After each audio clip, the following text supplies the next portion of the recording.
what would seem like the incongruity or the counterintuitiveness of focusing on individual life and individual death, and thinking questions of life not as the life of however we want to cast it, right? Species, race, but to think about an individual. So I think there are there are a couple ways in which I think about this. The first has to do with the question of poetry itself, right? So to what extent does poetry, insofar as it works by way of tropes and figures, actually operate in a general way, right? So that while I'm looking at an individual case, in a way what I'm talking about is the very question of rhetoricity, or the question of trope, or the question of genre.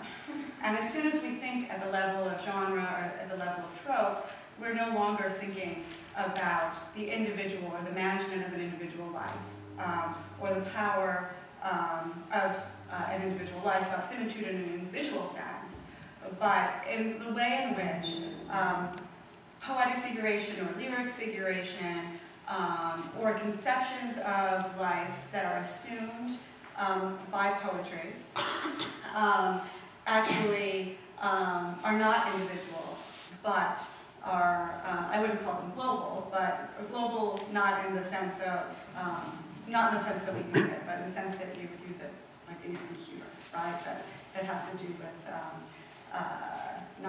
not the globe, but that it has to do with at a large scale, right? So that the scale of poetry, insofar as poetry is anthropological, is not different from the scale of the population.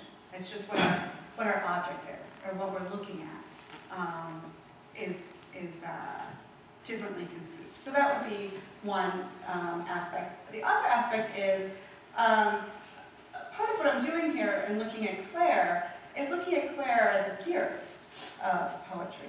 So I'm looking at these two texts, and I'm looking at his reception, but I'm looking at him as one who theorizes the relation between life and poetry. So in that sense, we can't dissociate the individual life and death, but in the same way that we'll talk about Foucault or we'll talk about Agamben as theorists, I think that we can talk about Claire as someone who's theorizing a situation of the emergence of poetry as a power or failed power over life, the moment at which life is being managed and failing to be managed. And that, in a way, is what these graves suggest, which deal with an individual life. But that part of what's also at stake in this grave is what is the scale of a poet is born, not made, right? That's not the scale of the individual. A poet is singular there, but that scale is the scale that's much more generalizable, and that what is at stake there is a very conception of life and origination. And what's implied by that is how, and if we want to think about the way in which, say, Agamben reading Arendt talks about rights, right? And that kind of division, and then that kind of gray zone when he talks about Homo sacer, and he talks about the way in which there's this kind of division in the emergence of, say, political and biological life, right? What I want to suggest is there's also a division in the emergence of poetic and biological life. That in some ways works in parallel with what Agamben's doing. So a couple different ways of responding. Rhonda? I have a brief question. In the rest of his journals, are there any descriptions of his physical illness? Because the passage you read from simply states, you refer to it as an account of illness, but all we heard is, I am ill today, my children may die. So I'm very interested to know whether there is any bodily description in these journals, because the account of being ill with the refusal deal of detail seems to be itself a kind of casting aside of the biological in this journal, which nonetheless has this daily sort of thinkiness to it. So I'm curious, did he write either of the illnesses in a Montaigne-like way, and did he write poetry in journal entries ever? So,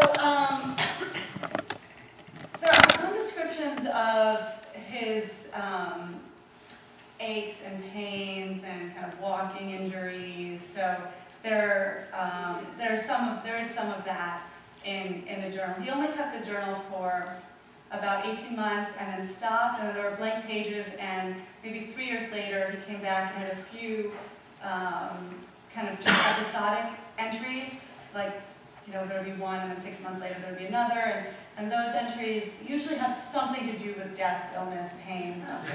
And then he kind of stops and then comes back. So there is some description of illness. Some of it is just this kind of been awake all night. So it's kind of insomnia, which is that a description? Is it not? Is that a pointing to? And kind of, are you pointing to insomnia? Are you describing insomnia? Insomnia is an interesting case like that. And you have to remind me of your other question because now I forgot. Whether he wrote poetry. Oh, poetry. It's funny now, I'm forgetting. I think there are a couple entries where there's poetry. Towards the end of the journal, he does this really strange thing, which is he kind of like ran out of steam.